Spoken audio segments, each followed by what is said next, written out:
जय हिंद, नमस्कार। Supreme court ने पीवी नरसिम्हा राव रिश्वत या ब्राइब मामले में 1998 के अपने फैसले को पलट दिया है। 1998 के फैसले ने एमपीज और एमएलए को लेजिस्लेचर में वोट देने के लिए रिश्वत लेने से संरक्षण या प्रोटेक्शन दिया था।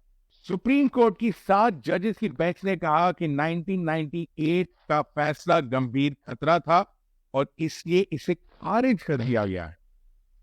मेरी आपसे रिक्वेस्ट है कि अगर आपको हमारे वीडियोस अच्छे लगे तो हमारे वीडियोस को लाइक करें, सब्सक्राइब करें और अपने फ्रेंड्स और फैमिली के साथ शेयर करें। नरसिम्हा राव मामला है क्या?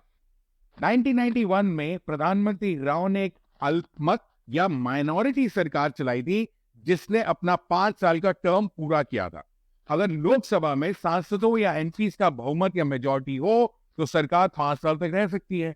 मेंबर्स ऑफ पार्लियामेंट अविश्वास प्रस्ताव यानी नो कॉन्फिडेंस मोशन लाकर गवर्नमेंट को हटा सकते हैं, ये प्रूव करके कि गवर्नमेंट को पार्लियामेंट की मेजॉरिटी मेंबर सपोर्ट नहीं करते। राव की गवर्नमेंट को 1991 और 1996 के बीच 3 बार नो कॉन्फिडेंस मोशंस का सामना करना पड़ा था। बीजेपी के जसवंत सिंह ने पहली बार जुलाई 1992 में राव सरकार की मेजॉरिटी को टेस्ट किया था। उसके बाद वाजपेयी जी ने राव की गवर्नमेंट के अगेंस्ट पार्लियामेंट में नो कॉन्फिडेंस मोशन प्रेजेंट किया था। दोनों बार गवर्नमेंट ने पार्लियामेंट में आसानी से अपनी मेजॉरिटी ग्रू कर दी, लेकिन 1993 तक लोकसभा में गवर्नमेंट की मेजॉरिटी थोड़ी हिल गई थी। उस साल सीपीएम ने नो कॉन्फिडेंस मोशन पेश किया। इस बार गवर्नमेंट बैकफुट पर थी। इस नो कॉन्फिडेंस मोशन को गवर्नमेंट ने केवल 14 वोटों से हराया, जो लोकसभा की हिस्ट्री में सबसे कम मार्जिन है। अब यह मिनॉरिटी सरकार बची है। ऐसे आरोप यानी एलिगेशन थे कि कुछ एमपीज ने नो कॉन्फिडेंस मोशन को हराने के लिए और गवर्नमेंट को सपोर्ट करने और वोट देने के लिए रिश्वत यानी ब्राइब दी थी। 1996 में एमपीज को रिश्वत देने के आरोप में सीबीआई ने कांग्रेस नेताओं पीवी नरसिम्हा राव, बूटा सिंह, सतीश शर्मा, वीसी शुक्ला, आर.के. धवन और वीरप्पा मोइली के अगेंस्ट चार्जशीट फाइल की। सीबीआई ने अजीत सिंह, उनके जनता दल के एमपीज, जेएमएम के शिबू सोरेन और उनके सांसदों पर भी रिश्वत लेने के आरोप में चार्जशीट फाइल की।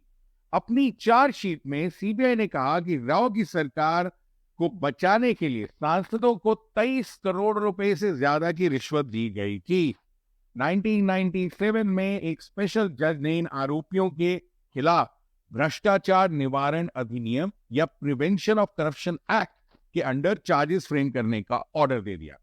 इस ऑर्डर को दिल्ली हाई कोर्ट में चैलेंज कर दिया गया। अब हाई कोर्ट में इस ऑर्डर को किस बेसिस पे चैलेंज किया गया? जिन लोगों के अगेंस्ट करप्शन के एलिगेशन थे, उन्होंने हाई कोर्ट में कहा कि कॉन्स्टिट्यूशन का आर्टिकल 105 उन्हें क्रिमिनल प्रोसीडिंग से बचाता है और उनके अगेंस्ट से चार्जेस लगाए ही नहीं जा सकते। अब आप ये पूछेंगे कि आर्टिकल 105 है क्या?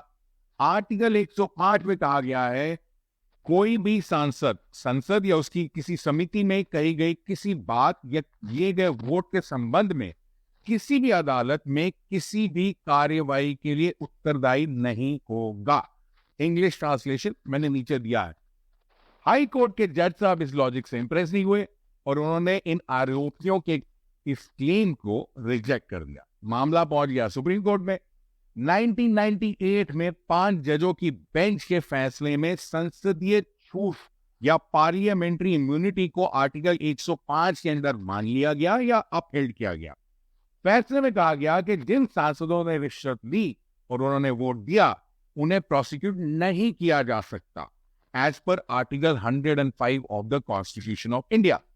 सुप्रीम कोर्ट की बेंच ने यह भी कहा कि यह छूट या इम्यूनिटी उन सांसदों के लिए उपलब्ध नहीं थी जिन्होंने नो कॉन्फिडेंस मोशन में वोट नहीं किया था।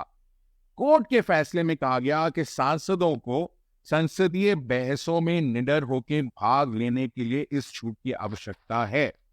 फैसले में कहा गया कि जजेस इस केस की सीरियसनेस को मानते हैं, लेकिन हमारे गुस्से की भावना से हमें ये नहीं सोचना चाहिए कि ये संविधान को संकुचित कर रहा है, जिससे प्रभावी संसदीय भागीदारी और बहस की गारंटी खत्म हो रही है। और इंग्लिश वर्जन मैंने इसका नीचे दिया हुआ है, आप उसे पढ़ सकते हैं।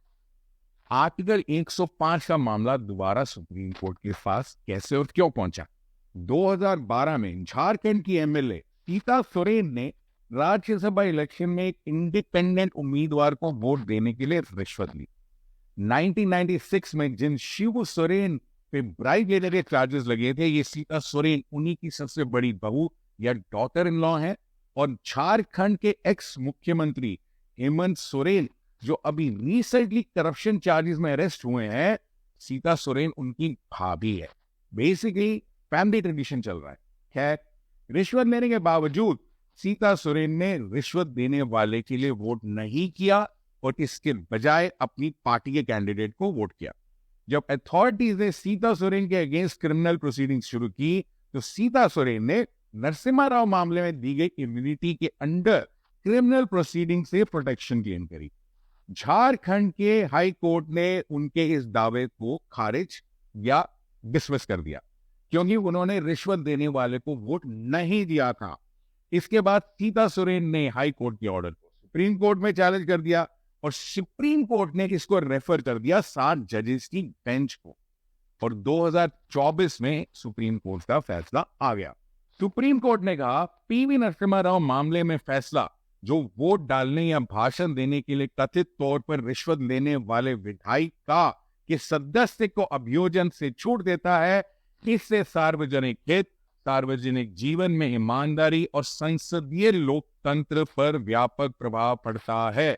यदि फैसले पर पुनः विचार नहीं किया गया तो इस अदालत द्वारा त्रुटि को बरकरार रखने की अनुमति देना एक गंभीर खतरा है। The 7 of us have arrived at a unanimous verdict. We hold,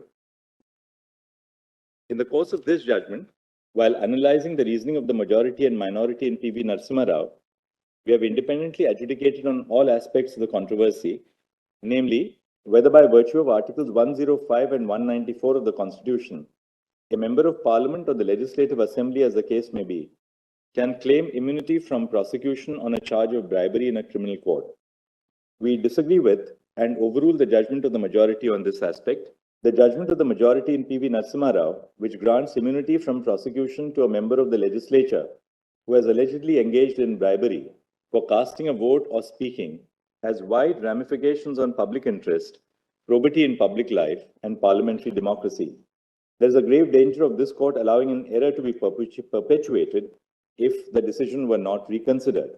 An individual member of the legislature cannot assert a claim of privilege to seek immunity under Articles 105 and 194 from prosecution on a charge of bribery in connection with a vote or speech in the legislature.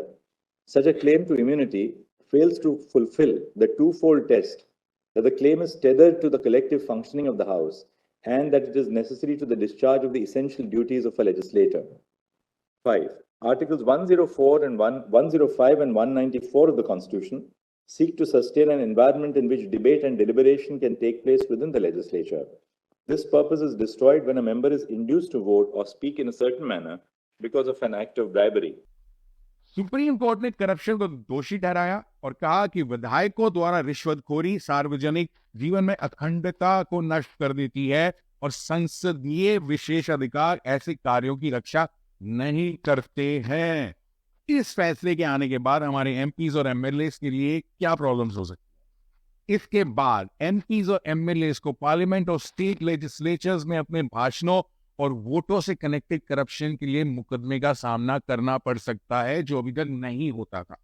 फैसले में यह भी कहा गया है कि राज्यसभा चुनाव में मतदान या वोटिंग संसदीय कार्य या पार्लियामेंट्री वर्क का हिस्सा है, इसलिए कॉन्स्टिट्यूशन राज्यसभा चुनाव में वोट देने के लिए रिश्वत लेने वाले किसी भी विधायक की रक्षा नहीं करेगा। इस जजमेंट का असर न सिर्फ सीता सोरेन पे पड़ेगा, बट इस जजमेंट के चलते तृणमूल कांग्रेस की महुआ मोइत्रा जी के लिए भी प्रॉब्लम्स बढ़ सकती हैं, क्योंकि उन पर भी आरोप है कि उन्होंने पैसे लेके पार्लियामेंट में क्वेश्चंस पूछे।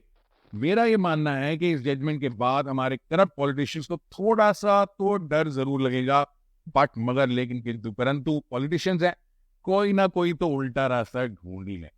कमेंट सेक्शन में हमें जरूर बताएं कि आपका क्या सोचना है इस इशू के बारे में। जय हिंद, नमस्कार।